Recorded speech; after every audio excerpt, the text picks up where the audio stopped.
Imágenes de hace unos minutos son en Puerto Rico, donde hoy el secretario de Guerra de Estados Unidos, Pete Hegseth, está supervisando los ejercicios militares que marines estadounidenses realizan en la isla. Esto coincide con las tensiones entre Estados Unidos y Venezuela por la lucha contra el narcotráfico que Washington está llevando a cabo en el Mar Caribe.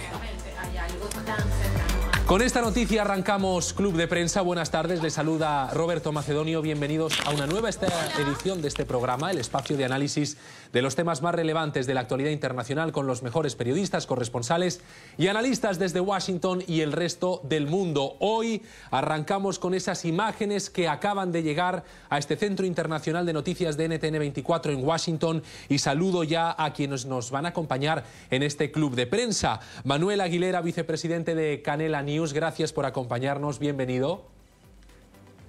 Encantado de estar con vosotros y con la audiencia. Un placer, Manuel. Y también nos acompaña el corresponsal en Washington del Nuevo Día, el principal periódico de Puerto Rico, José Antonio Delgado. Bienvenido, José. Saludos, buenas tardes. Bueno, empiezo preguntándole a usted un titular como corresponsal de Puerto Rico en Washington, viendo estas imágenes que se están produciendo allí en su isla, en Puerto Rico. ¿Cuál es el titular que le pone a esta visita del secretario de Guerra? Bueno, en gran medida esto le pone rostro a los ejercicios militares que se han estado desarrollando en Puerto Rico desde el 31 de agosto y que inicialmente se informó que eran ejercicios rutinarios. Poco a poco se ha visto que es parte del operativo o de la demostración de fuerza que quiere hacer el gobierno de Donald Trump en los alrededores de Venezuela. Hay 10 aviones incluso de combate F-35 que se supone lleguen esta semana a Puerto Rico. Así que de un ejercicio rutinario supuestamente se ha convertido realmente en parte de la demostración de fuerza del gobierno de Trump.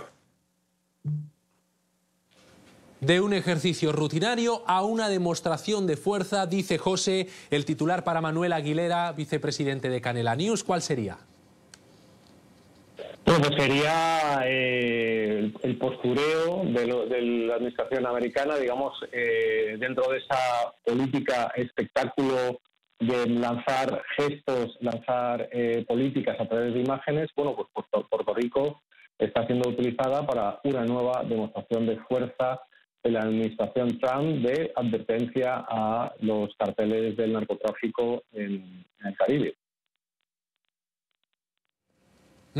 Y saludo también a quien se incorpora a esta hora a Club de Prensa desde nuestros estudios en Washington, Cristóbal Vázquez, bienvenido también. Un gusto estar. El titular, Cristóbal, siempre empezamos con titulares en este club. Un despliegue de fuerza desmedido para un enemigo que no está al tamaño de Estados Unidos. Un despliegue desmedido. Escuchemos ahora, tras oír a nuestros periodistas y sus titulares, a una de las protagonistas de esta noticia. Es la gobernadora de Puerto Rico, quien ha agradecido a la administración Trump por seleccionar su isla para estos ejercicios militares. Escuchen. Agradecemos al presidente Trump y a su administración por reconocer la importancia estratégica de Puerto Rico para la seguridad nacional de Estados Unidos y por su lucha contra los carteles de droga y el narcodictador de Nicolás Maduro. Apoyamos las políticas de America First para garantizar la seguridad de nuestras fronteras y combaten las actividades ilícitas que protegen a los ciudadanos americanos y a nuestra nación. Vamos con el corresponsal de Puerto Rico en Washington para preguntarle, José, al escuchar a la gobernadora, ¿qué valoración hace de ese comentario que ha hecho? Pues la gobernadora ha tratado de convertirse en un eslabón del presidente Trump en Puerto Rico. Ella es republicana en Estados Unidos, así que no es de extrañarse esa reacción. Hay otros sectores que han reaccionado de forma muy distinta. El domingo hubo una protesta frente a la base Muñiz en San Juan, hay otra programada para el sábado próximo. El Partido Independentista ha condenado estas actividades, igual que congresistas de origen puertorriqueño aquí como Nidia Velázquez, Alexandria Ocasio-Cortez, Nelly Pou, que en términos generales lo que han denunciado es la preocupación de que se reutilicen instalaciones militares que fueron cerradas, como la base naval de Roosevelt Road, precisamente porque era el centro de comando del campo de tiro de Vieques, que tantas protestas generó y que cerró también a principios de este siglo. José, ¿Ha elegido Puerto Rico para hacer estos ejercicios navales? Bueno, Puerto Rico en el pasado, en los alrededores de Puerto Rico se han llevado a cabo ejercicios militares de este tipo, con esta presencia, hace más de 2 décadas que no se veía algo similar, porque como te mencionaba, la base principal de la Marina de Guerra fue cerrada en el 2004 como consecuencia de las protestas que se dieron en torno a los bombardeos que por 6 décadas se llevaron a cabo en Vieques, que hubo denuncias de daños ambientales y a la salud de los residentes de Vieques. Allí residen 9.000 viequenses.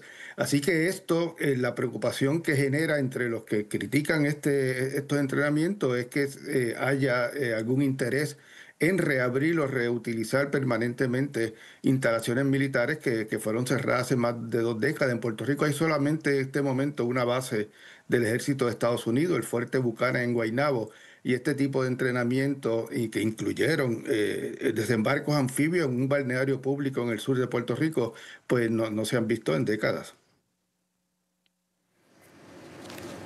Manuel, este despliegue, estos ejercicios que está llevando a cabo Estados Unidos en Puerto Rico, ¿tienen alguna relación con el despliegue naval en el Mar Caribe contra los cárteles de la droga? Los Marines en un comunicado no lo vinculan, pero ¿qué lectura hace usted? Bueno, pues tiene una total relación. Yo lo decía al principio, que entra a formar parte del álbum de imágenes que esta administración está mostrando en su poderío naval y militar en la región, ¿no? Evidentemente es un aviso a navegantes, es un aviso a los carteles y es un aviso de que esto va en serio y de que van a actuar nuevamente como lo hicieron con la narcolancha. Creo que a Puerto Rico, yo entiendo a la gobernadora porque de alguna manera la isla siempre busca la atención del gobierno federal, busca la atención de los Estados Unidos para un mayor potenciamiento en lo económico. Digamos que unos ejercicios como estos le ponen un poco en el mapa, ¿no? Le ponen un poco en el mapa, le ponen en la disposición de colaborar y que el ejército de Estados Unidos tenga una fuerte presencia ahí, y eso al final va a ser atención para Puerto Rico, puede ser dinero, puede producir también ingresos en la isla. Y bueno, evidentemente la gobernadora siempre, que además, como decía el compañero, coincide ideológicamente con el presidente, pues le interesa este tipo de presencia del gobierno americano en la isla. Le pregunto a Cristóbal, que estás aquí en Washington, ¿qué lectura se está haciendo desde la capital de Estados Unidos, desde Washington, de estos hechos, de este despliegue militar? Tanto la lectura política que se hace en los pasillos como la lectura mediática. Pues parece haber mucha especulación, porque incluso cuando se le pregunta directamente al presidente Trump si tiene una estrategia clara frente a Venezuela en el Caribe, si va a tomar acciones adicionales militares después de haber bombardeado esta lancha y haber matado a estas personas, la respuesta de él es: siga con detenimiento lo que voy a hacer, pero no da indicaciones. Ni el Pentágono ni la Casa Blanca dan claridad sobre cuál es la hoja de ruta frente a esto. Ellos se escudan constantemente en que es una lucha contra los carteles de la droga, que están trayendo droga y que están matando estadounidenses acá, pero pues no entregan pruebas, por ejemplo, de si efectivamente había drogas en esa lancha. Es muy dudoso, como se ha analizado en el pasado, el hecho de que en una lancha que supuestamente estaba trayendo drogas desde el Caribe de Estados Unidos hayan más de 11 personas. Es decir, para poder meter más droga se necesitan menos personas en una lancha para maximizar el viaje, ¿no?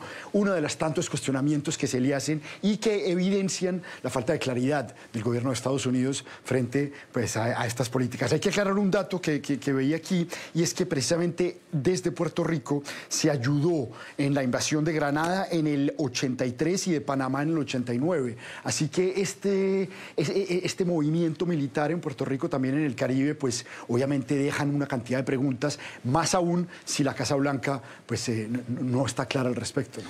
Le pregunto a José, corresponsal de Puerto Rico en Washington, compañero, ¿qué sensación hay entre los ciudadanos de Puerto Rico? Porque nos dice Cristóbal, la Casa Blanca no es clara, los Marines se desvinculan, por otro lado desvinculan esos ejercicios de lo que está ocurriendo en paralelo en el Mar Caribe frente a las costas de Venezuela. Los ciudadanos de Puerto Rico, ¿qué sensación tienen?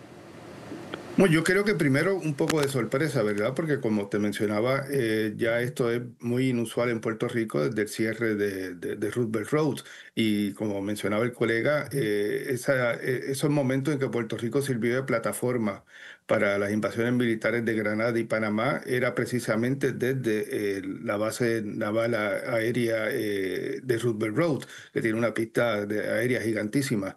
En Puerto Rico pues estamos muy divididos en términos políticos, así que todo eso se refleja en este debate. Hay gente que lo ve como un avance porque piensan de que los partidarios de que Puerto Rico se anexe a Estados Unidos, que esto llama la atención del gobierno de Trump. Hay otros que han reaccionado de que si son ejercicios sin bombas, sin municiones, como antes existían en Vieques, pues que no tienen problema. Y hay gente pues que ha protestado y que le parece que esto es un intento de reutilizar instalaciones militares por las que los puertorriqueños multitudinariamente en manifestaciones constantes protestaron y lograron que se cerraran, como es el caso del campo de tiro militar en Vieques. Así que estas actividades militares van a generar, en gran medida, van a dividir a los puertorriqueños del archipiélago puertorriqueño a base de sus visiones políticas. Puerto Rico, que tiene una orografía similar a Venezuela, esa costa, un nivel de humedad similar, una temperatura parecida, es por lo tanto, José, un buen lugar para ensayar en caso de que Estados Unidos esté pensando dar un paso más en Venezuela, aunque repetimos oficialmente esto no tendría una relación. Hay quienes aquí en Washington sí que la ven. Sí, bueno, cuando tú ves los vídeos y las fotografías, por ejemplo, del desembarco de la Infantería de Marina en el balneario público, no una instalación militar de Arroyo, y la forma en que llegaron, pues yo no sé en qué medida esto realmente es un entrenamiento necesario o que realmente prepara espectacularmente a estas tropas para nada, que no sea pues la entrada rutinaria a una playa. No sé qué diferencia hubiera sido de esta infantería de marina de haberlo hecho, por ejemplo, en Norfolk o en otra costa estadounidense. Obviamente el hacerlo en Puerto Rico en este momento pues deja la conjetura de que está ligado a la demostración de fuerza del presidente Trump, y esto se agrava, como mencionaba al principio, con la decisión de enviar aviones de combate a Puerto Rico, que eso no se ha visto en Puerto Rico en años. Es decir, allí ni la Guardia Nacional de Puerto Rico ya tiene una unidad aérea de combate. Veamos lo que dice el presidente Trump, porque este fin de semana le ha preguntado el periodista David Alandete, corresponsal de ABC, panelista de este programa de Club de Prensa, le ha preguntado: ¿está la administración considerando llevar a cabo ataques, intervenciones en suelo venezolano? Esta es la respuesta de Trump. ¿Está pensando en atacar a los cárteles dentro de Venezuela? Bueno, ya lo averiguarán. Manuel, ya lo averiguarás, dice el presidente Trump. ¿Cómo lo interpreta?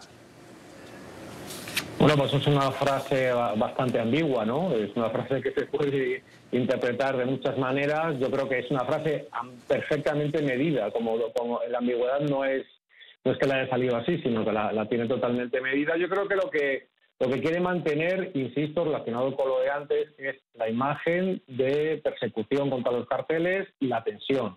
Quiere meter tensión, sobre todo al gobierno de Venezuela, y creo que lo está consiguiendo porque Maduro ya ha expresado un gran nerviosismo. Hemos visto imágenes, frases, hemos visto a militares, a la cúpula militar, a Padrino López metido en un búnker. Yo creo que está creando ese pánico, ese temor en el gobierno venezolano y también en los carteles y en los que transportan la droga, ¿no? Porque antes Cristóbal mencionaba un hecho que me parece muy importante. Se ha atacado una narcolancha, se ha acabado con la vida de 11 personas pero poco más sabemos de eso. Ahí no ha habido ni procesos, y habrá incluso acusaciones de crimen de guerra, porque no conocemos los detalles de la cantidad de droga que había, de quién estaba detrás. Sí, intuimos que los participantes estaban relacionados con el tráfico de narcóticos, pero bueno, creo que esto genera muchas dudas, que esa confusión es total, que dentro de la administración no hay una claridad, no hay unos mensajes perfectamente unísonos. Marco Rubio dice una cosa, Grenell hace tiempo decía otra, Trump parece decir otra, los congresistas de la Florida se meten en la jugada y dicen otra, con lo cual hay por un lado ambigüedad, pero por otro lado la voluntad de dar miedo y de estar encima del gobierno venezolano y de los narcotraficantes, y en eso creo que sí están teniendo éxito en la disuasión y en el temor de esos enemigos de los Estados Unidos, ¿no? Cristóbal, ¿está sirviendo esto en cualquier caso para deteriorar, presionar, hacer un cerco, asfixiar al régimen de Nicolás Maduro, que es lo que pretende de alguna manera Marco Rubio? Yo creo que no. Completamente negativo, creo que puede ser el debilitamiento, porque incluso sectores de la oposición venezolana han salido de alguna forma a cuestionar y a preguntarle al gobierno de Estados Unidos, como lo vimos en la entrevista con Capriles, diciendo, pues si Estados Unidos tiene pruebas de que el gobierno venezolano tiene vínculos con el cartel de los soles, o que desde Miraflores se coordina el cartel de los soles, pues que las entregue. Es decir, de alguna forma ha unido también a ciertos sectores en Venezuela de, hombre, sí, acá hay una oposición, aquí hay una división política grande, aquí estamos en contra del dictador Maduro, pero no estamos a favor de que haya un bombardeo. Además, si Estados Unidos tiene tanto temor de las oleadas migratorias hacia el norte, un bombardeo en Venezuela, pues no solamente generaría una oleada migratoria enorme hacia Colombia, sino hacia el norte también. Entonces sería contraproducente pues para Estados Unidos, pero en Venezuela y en América Latina, en el sector andino, se armaría una crisis consecuencia de cualquier bombardeo de estos, que se le saldría del control a Estados Unidos, y donde otros actores como China y Rusia pues estarían mucho más involucrados de lo que hoy están a nivel geopolítico. Lo que está claro es que Estados Unidos ya no ve a Nicolás Maduro como un dictador, que era la retórica que habíamos visto hasta ahora, sino como un terrorista. De hecho, le preguntábamos a varios congresistas, senadores, demócratas y republicanos, si consideran que Nicolás Maduro es un enemigo público de Estados Unidos, y lo comparaban a Bin Laden. Incluso Adriano Espaillat, que es demócrata, nos decía, no, es peor que Osama Bin Laden, en tanto la droga del cártel de los soles provoca en Estados Unidos más muertes que los actos terroristas de Al-Qaeda. ¿Pero no te parece que es lo mismo de agrandar un enemigo que en realidad no es tan enemigo del día a día del promedio estadounidense en este país, para poder justificar un eventual ataque en el futuro? Pero para estos congresistas sí es un enemigo del día a día. Tan grande para Estados Unidos. Suena a retórica de estamos agrandando el enemigo para después volver a bombardear. Eso decían estos congresistas, no es que lo diga yo, sino Adriano Espaillat, el senador Rick Scott, congresistas republicanos también. Es lo que nos decían. Sí, no sé, no creo que en realidad esté teniendo el efecto contra el narcotráfico deseado, que está por las nubes, tanto en cultivos en Colombia como en tráfico y producción, como el efecto en consumo acá en Estados Unidos. Le pregunto a José, como puertorricense, también como periodista, a veces intentamos sacar la bola de cristal, sé que no es fácil, pero conociendo la historia de su isla, ¿qué cree que va a pasar? Nos decía Cristóbal que eso fue la antesala de invasiones en el pasado. Quizá aventurarnos a decir eso es demasiado, ¿no? Pero ¿qué cree usted que va a pasar? ¿Se va a quedar en nada? ¿Van a quedar como unos ejercicios navales aislados? ¿O irá esto a más? Mira, yo la verdad es que no me atrevería a pronosticar. Yo creo que los intereses de Estados Unidos van más allá de Maduro, van allá del cartel de los carteles de drogas. Yo creo que la importancia que tiene el petróleo de Venezuela juega un papel muy clave ahí. Y así que yo no sé exactamente por dónde va el presidente Trump con esta movida. Yo sé que es una demostración de fuerza. Creo, como los colegas, de que la presencia naval en aguas del Caribe es un mensaje contra los carteles del narcotráfico, que deben estar preocupados con ello. pero en términos políticos, ¿qué va a pasar? El impacto que tendría esto en Latinoamérica, la reacción que pueden tener otros países, la China, Cuba, países solidarios con Venezuela, me hacen pensar que aquí no hay una decisión tomada y que el impacto político es importante y ellos no van a actuar sin pensar en cuáles son las consecuencias políticas de intervenir en pleno siglo XXI en un país latinoamericano que obviamente si quisieran sacar a Maduro de allí se les pudiera hacer mucho más fácil de lo que dice todo este operativo en aguas del Caribe. José Antonio Delgado, corresponsal en Washington del Nuevo Día de Puerto Rico, gracias por acompañarnos en este club. Hasta luego. Hay más temas, más noticias que queremos comentar con ustedes, por supuesto con Cristóbal, con Manuel. Antes una pausa, ya regresamos. Bienvenidos de nuevo a Club de Prensa Washington. Seguimos con Cristóbal Vázquez, con Manuel Aguilera y hablamos ahora de la visita que dos de los alcaldes de las principales ciudades de Colombia, me refiero al alcalde de Medellín y al alcalde de Cali, están realizando en Washington. Aquí se reúnen con congresistas demócratas, también republicanos e incluso mañana con el subsecretario de Estado Christopher Landau. Todo ante el temor de que Estados Unidos descertifique a Colombia como país que está intentando combatir el narcotráfico. Si lo hace, la ayuda no militar que Estados Unidos envía a Colombia se vería reducida. Los alcaldes nos han expresado su preocupación. Enseguida van a escuchar lo que nos han dicho en esa rueda de prensa en el Capitolio, pero antes le pregunto a Cristóbal, también como colombiano, por ese temor que nos trasladan Fico Gutiérrez y Alejandro Eder, alcalde de Medellín y de Cali respectivamente, por la descertificación.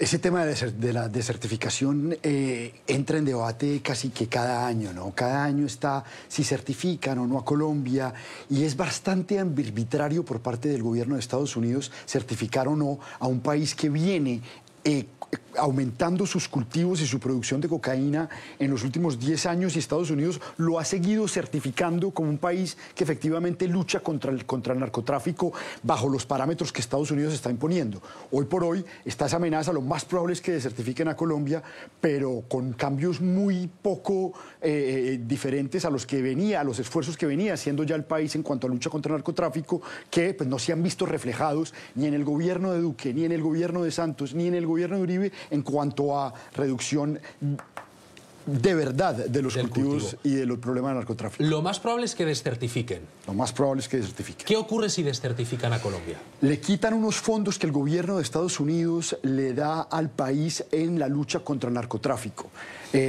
Fondos que implican ayuda militar para precisamente acabar con cultivos, de pronto en temas de aspersión aérea, de pronto en temas de vigilancia y de apoyo estratégico a las Fuerzas Armadas para combatir los cárteles del narcotráfico. Pero es que las cifras hablan por sí solas. Ha habido tales aumentos que la ayuda que supuestamente da Estados Unidos, que supuestamente es tan grande, pues no está dando resultado y no ha dado resultado en los años anteriores. Entonces, que estos dos alcaldes vengan acá, pues es más un show político porque sabemos que son figuras políticas nacionales que tienen aspiraciones presidenciales. Manuel, ¿qué cuestiones están poniendo en peligro esa certificación? ¿Qué podría provocar la descertificación? ¿El aumento de los cultivos de la droga, como nos señalaba Cristóbal? Yo creo que eso es una cuestión, pero yo creo que hay otra cuestión que es la confrontación política que hay entre Estados Unidos y determinados gobiernos de América Latina, como es el de Colombia. No creo que sea un asunto secundario que ahora mismo el presidente de Colombia sea Gustavo Petro, que no es del agrado de las autoridades americanas. Y dicho esto, volvemos un poco a lo de antes. ¿Por qué Venezuela sí, ahora todo el foco del narcotráfico se pone en Venezuela y en Colombia no y en México no? Yo creo que todo esto es una política de gestos. Estados Unidos está demostrando que no le hace falta los datos, no le hace faltan informes, no le hace falta sacar los informes secretos o sus investigaciones de la CIA o de la DEA para atacar a un país. Ahora mismo se nos está vendiendo que Venezuela es el país número 1 en el narcotráfico en la región, cuando no es así, cuando el narcotráfico de Venezuela tiene mucha conexión con el que hay en Colombia y que México también es un poderosísimo productor y transportador de droga a Estados Unidos. Entonces, yo creo que lo que hay en el ambiente es que en cualquier momento, de manera arbitraria, de manera caprichosa, de manera gestual, con un fin político claro, Estados Unidos puede determinar o certificar que Colombia ha dejado de ser un país colaborador, un país seguro desde el punto de vista del narcotráfico. Entonces yo creo que estos alcaldes, que, bueno, el caso de Fico es un claro postulante incluso a la presidencia de Estados Unidos, de Colombia, que ya lo fue, y que evidentemente está en la oposición más radical a Petro, pues quiere dar otra imagen de ciudad y de país. Bueno, esto yo creo que es lo que está en el trasfondo de la cuestión, que yo creo que no estamos hablando de investigaciones y de datos, sino estamos hablando de la voluntad política de una administración que tiene que tener gestos claros sobre su política en América Latina, porque además paralelamente está ejerciendo una política migratoria muy dura con los hispanos provenientes de muchos países, entre ellos Venezuela y entre ellos Colombia, que van a tener un examen en las urnas el noviembre del año que viene, y que esa pérdida de confianza de cierta parte del electorado hispano que le apoyó en la presidencial podría ser suficiente para provocar un vuelco político y que los demócratas se hicieran con las dos cámaras. Así que yo creo que, desgraciadamente, todo este asunto tiene más que ver con juegos políticos que con data, con información y con certezas de que realmente los cultivos de droga en Colombia estén extendiéndose de una forma alarmante, ¿no? Vamos a ver exactamente lo que dicen los protagonistas de esta noticia. Hace minutos en el Senado han dicho esto, escuchen. Es que una posible desertificación tendría impactos muy negativos para temas como el apoyo a la seguridad nacional, el apoyo a nuestra fuerza pública, sanciones en términos comerciales, y lo que nosotros en cierta forma también estamos diciendo acá es, venga, hay una política fallida del gobierno nacional de Petro frente al combate a las estructuras criminales. La certificación o desertificación del país es un asunto que le corresponde exclusivamente al gobierno nacional, pero evidentemente si llega a haber una desertificación, las consecuencias se sentirán en todo el territorio y también en Cali. Por eso el mensaje nuestro es de seguir fortaleciendo la relación bilateral, pase lo que pase con la certificación. Fico Gutiérrez y Alejandro Eder se han referido también al aumento de la violencia en el país y, en concreto, a los ataques terroristas que recientemente han sufrido sus respectivas ciudades, tanto Medellín como Cali. Ese helicóptero que atacaron estas estructuras criminales era de propiedad de los Estados Unidos.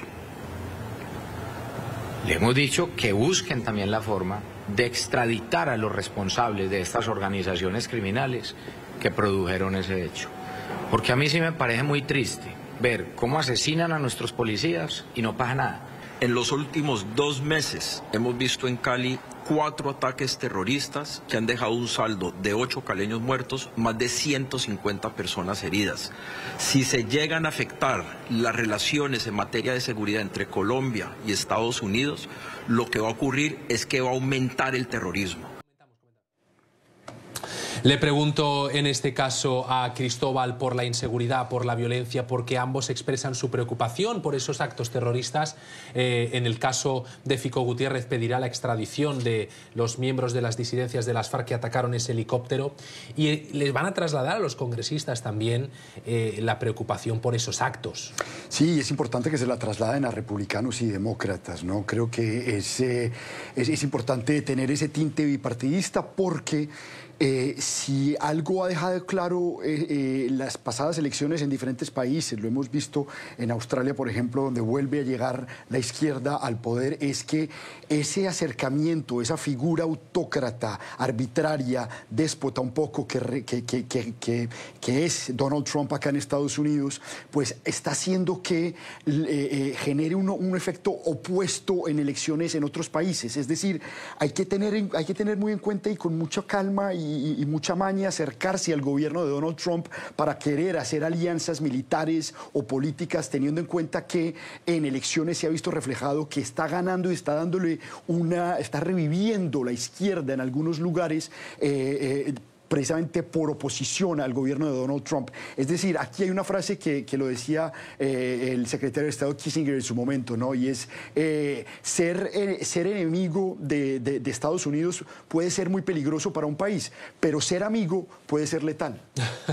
El que se ha pronunciado sobre la violencia en Colombia en reiteradas ocasiones es el actual secretario de Estado, Marco Rubio. Ha expresado su preocupación varias veces también en declaraciones a NTN24 por esos ataques terroristas, por lo que considera una escalada de la violencia en el país. Manuel, mañana se van a reunir con el subsecretario, Christopher Landau. ¿Qué cree que le trasladarán y qué cree que les puede trasladar a su vez el subsecretario a los alcaldes? Bueno, yo creo que la cuestión ahí, incluso lo ha hecho Fico en el corte que habéis puesto, o sea, realmente son unos alcaldes que no se hacen responsables de la política de país, que es una atribución del presidente y del gobierno, de Gustavo Petro, y bueno, lo que yo creo que buscan es explicarle bien a la administración americana exactamente eso, que cuando el gobierno de Estados Unidos le da una patada a Gustavo Petro, al final el que puede salir volando es el alcalde de la ciudad, que pierde esa certificación y que puede salir perjudicada en muchos aspectos. Entonces yo creo que es importante esa sintonía de llevarte bien con ambos partidos, de hacerles ver que cuando tú tomas medidas que afectan para perjudicar a un gobernante o para desacreditar las políticas de un gobernante,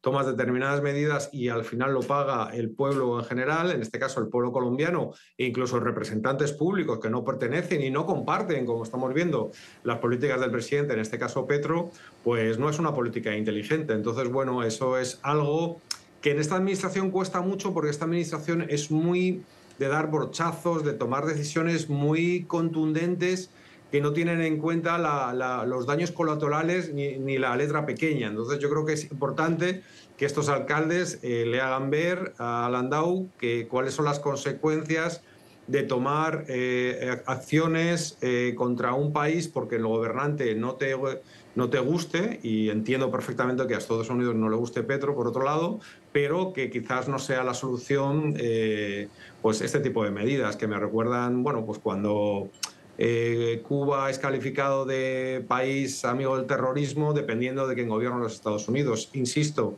todas estas decisiones se tienen que basar en investigaciones, en data, en informes, en fotografías, en imágenes de esos presuntos cultivos, pero no se pueden basar solo en el color político del país que pone la sanción sobre el país que sufre la sanción, dependiendo del color que esté en uno y otro lado. Yo quiero hacer un comentario breve, y es en tema de la violencia en Colombia. Es que de alguna forma se ha salido de control porque en Colombia está el cartel de Sinaloa, hay maras centroamericanas, hay exparamilitares, bandas criminales, grupos guerrilleros no desmovilizados, la guerrilla de las FARC también todavía haciendo una cantidad de cosas. $500 que representa esta desertificación para Colombia, ¿qué tanto más o menos le pueden ayudar al país para hacer frente a esto? Es decir, esa ayuda de Estados Unidos que durante décadas ha estado supuestamente tan presentes en Colombia, ¿qué ha significado para el país si vemos en el lugar en el que estamos en este momento y esta amenaza tan arbitraria de desertificarnos, ¿no? Y todo esto en medio de una gran tensión entre estos alcaldes que están visitando Washington y el presidente Gustavo Petro, que les ha lanzado una advertencia al asegurar que podrían incurrir en un delito si ejercen representación de Colombia en el extranjero porque no están autorizados para ellos. Los alcaldes, por su parte, aseguran que ellos representan a sus municipios y a los ciudadanos que les han votado y, por lo tanto, a los intereses de sus respectivas ciudades y no de Colombia como nación. Es una noticia en desarrollo que les estamos contando en NTN 24. Mañana, como decimos, se reunirán con el subsecretario de Estado, Christopher Landau. Pero hay más en este lunes, en este inicio de semana. Lo comentamos a la vuelta, no se vayan. Bueno, me encantó. Primero, los dos jugadores tienen un talento increíble. Parecía que le pegaban a la pelota con más fuerza que nunca. Un talento increíble. Y lo disfruté. Solía ir siempre, pero sabes, últimamente es un poco más difícil ir. Lo disfruté mucho, fueron muy amables. La afición fue muy amable. No sabía qué esperar. Normalmente diría que es algo progresista, como dicen hoy en día, con el público a veces. Algunos lo llamarían liberal, pero usaremos la palabra que les gusta usar, progresista. Pero lo fueron geniales, la afición fue genial.